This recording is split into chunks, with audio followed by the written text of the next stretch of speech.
नमस्कार, news capital express में आपका स्वागत है। मैं हूं आपके साथ दीप्ति। आइए शुरुआत करते हैं ताज़ातरीन खबरों के साथ। राष्ट्रीय एकता दिवस पर कार्यक्रम में पहुंचे मध्य प्रदेश के राज्यपाल मंगू भाई पटेल, भोपाल सांसद साध्वी प्रज्ञा सिंह ठाकुर।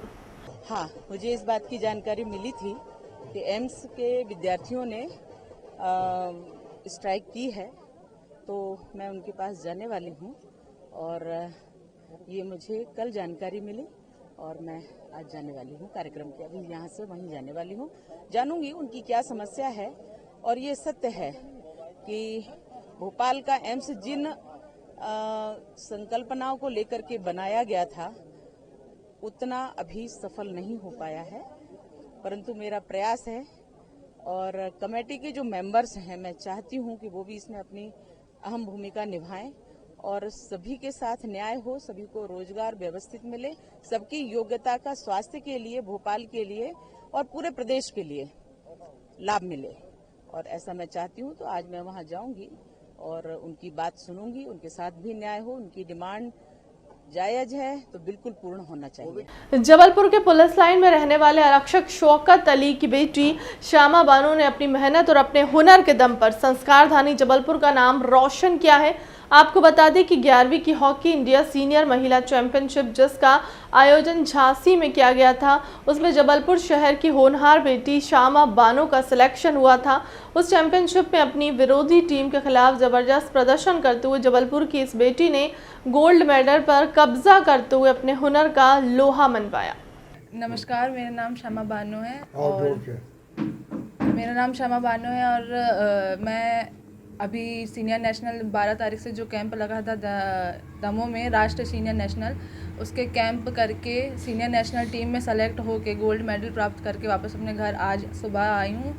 और मैं हॉकी खेलना स्टार्ट बहुत पहले से किया है और मैं अपनी फैमिली से ही मुझे बहुत सपोर्ट मिला है और आस पड़ोस के जो माहौल था मुझे उससे भी बहुत सपोर्ट मिला है। जैसे कि श्रीमान सीएम शिवराज सिंह चौहान, उनकी जो लाडली लक्ष्मी योजना थी और बेटी बढ़ाओ बेटी पढ़ाओ योजना थी, उससे मैं बहुत ही प्रेरित हो के अपना जो मेरा मोटिवेशन था वो मेरा बहुत हाई हो गया था। तो इसीलिए और मुझे हर जगह से बहुत सपोर्ट मिला है इस खेल के लिए। और हमारे जो सेक्रेटरी हैं श्री लोक बहादुर और हमारी श्रीमती मधु यादव और हमारे श्रीमान नितिन डमोले और श्रीमान एसपी साहब और बघेल सर, सबसे ही मुझे मतलब बहुत ही मोटिवेशन मिला है और मुझे कहीं रोक टोक कभी नहीं हुई है प्रैक्टिस के लिए। और लॉकडाउन में भी जहाँ पूरा शहर बंद था, पूरा देश बंद था, वहाँ हम लोगों ने प्रैक्टिस किया है और उसी का ये फल जो अभी हमें गोल्ड मेडल जो झांसी में प्राप्त हुआ है, उसी का ये नतीजा हैगा। और हमारा टूर्नामेंट 21 तारीख से झांसी में आयोजित किया गया था, जिसमें पहला मैच हमारा बंगाल के खिलाफ था, जिसमें हमने 15-0 से अपनी लीड लिया था। उसके बाद हमारा मैच जो था गुजरात के खिलाफ था, जिसमें हम लोगों ने 28-0 से जीत प्राप्त किया था। उसके बाद क्वार्टर फाइनल हमारा झारखंड से था, जिससे हम 5-1 से लीड लिए थे।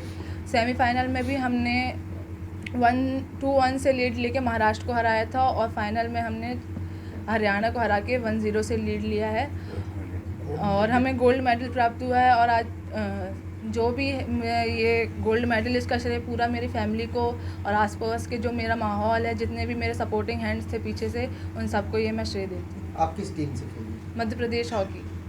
आप क्या मैसेज देना चाहते हैं आजकल की युवा पीढ़ी जो है, बच्चा बच्ची, इनको क्या मैसेज? आजकल की युवा पीढ़ी को मैं ये मैसेज देना चाहती हूँ कि लोग आजकल खेल के प्रति जो है अपना जो लगाव है वो बहुत कम कर रहे हैं। लोग पढ़ाई में ज़्यादा ध्यान देते हैं, लेकिन खेल में भी बहुत बेनिफिट है। अगर आप जितनी मेहनत पढ़ाई में कर रहे हैं, उतनी मेहनत आप खेल में भी करेंगे तो आपको बहुत ही प्रॉफिट है।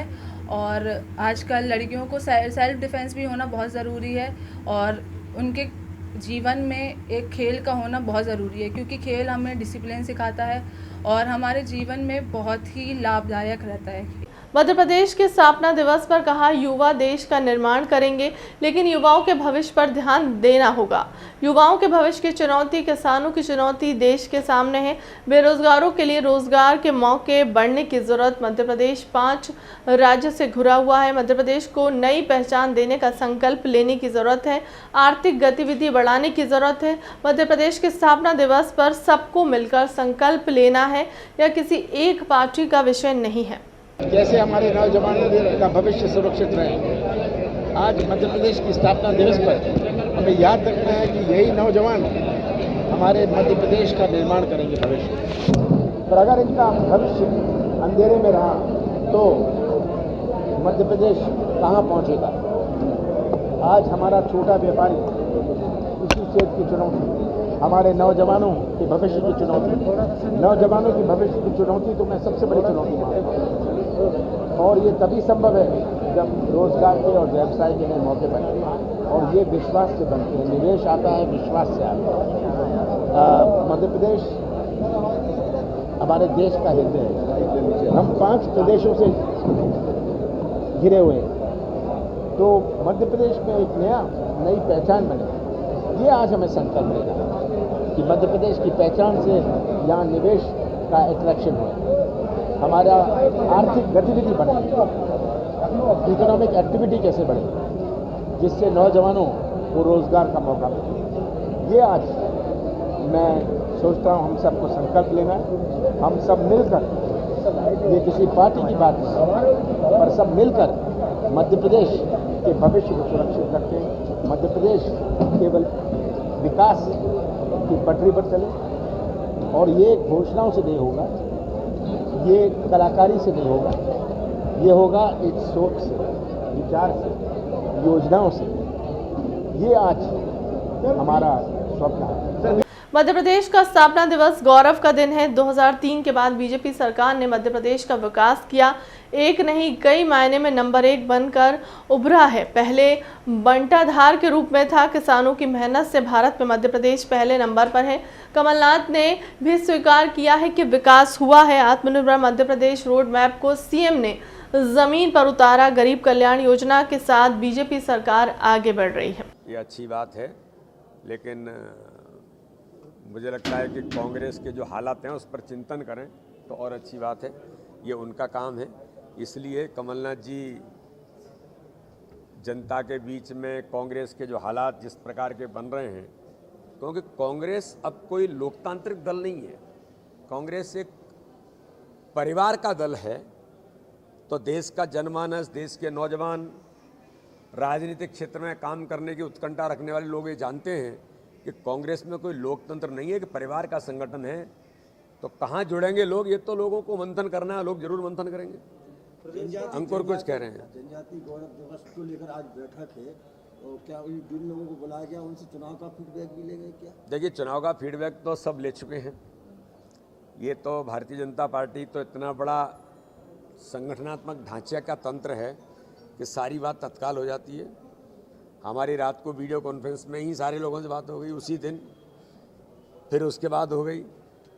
अभी आज जो 15 नवंबर को भारत के अंदर मध्य प्रदेश की हमारी सरकार ने भगवान बिरसा मुंडा जी की जयंती पर जो ऐतिहासिक निर्णय लिया है कि जनजाति गौरव दिवस मनाने का जो निर्णय भारतीय जनता पार्टी की हमारी सरकार माननीय मुख्यमंत्री जी ने लिया है, उस गौरव दिवस की तैयारी के लिए कि पूरे जनजाति क्षेत्र के और इस प्रकार के जो क्रांतिकारी जनजाति समाज के जो गौरव, जिसमें भगवान बिरसा मुंडा का एक महत्वपूर्ण स्थान है, तो 15 नवंबर को गौरव दिवस की शुरुआत मध्य प्रदेश से होगी और एक ऐतिहासिक कार्यक्रम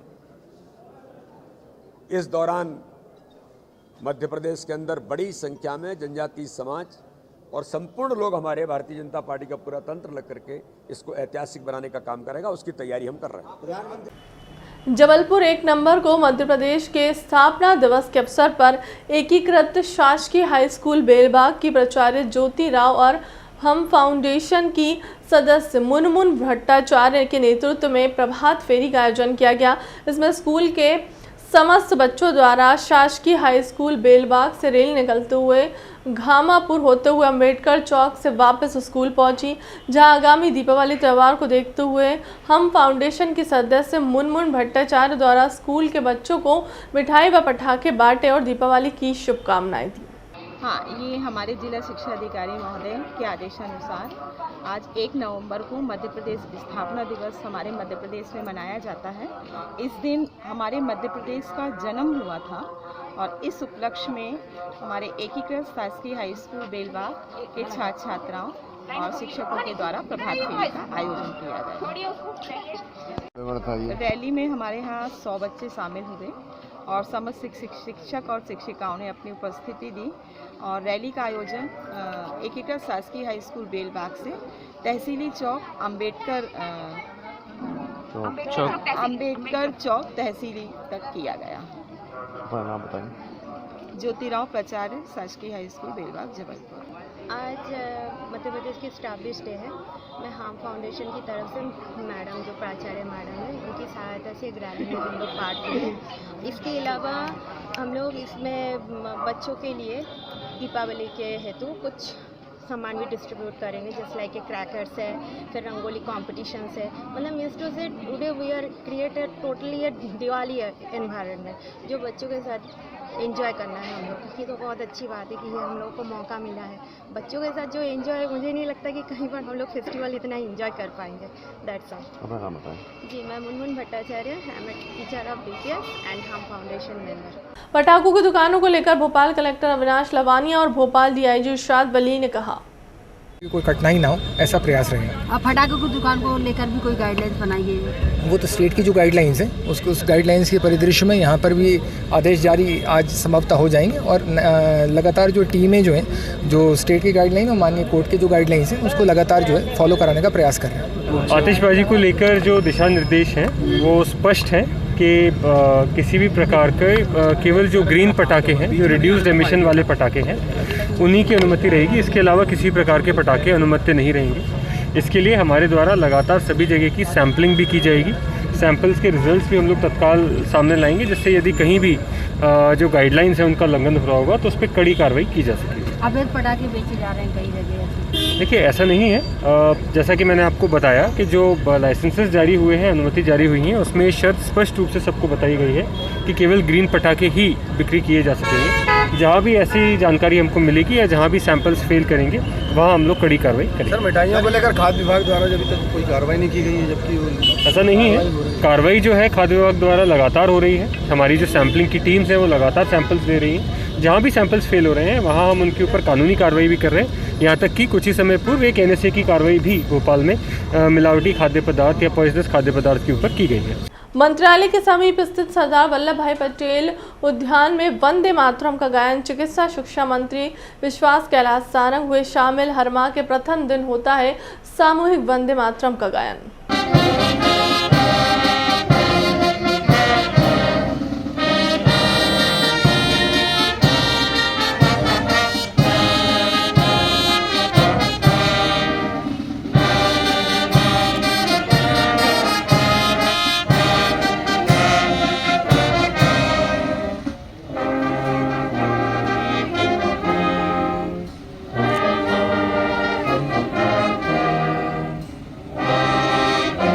फिलहाल के लिए अब तक की खबरों में इतना ही। देश दुनिया की तमाम बड़ी खबरों के लिए बने रहे हमारे चैनल के साथ। नमस्कार।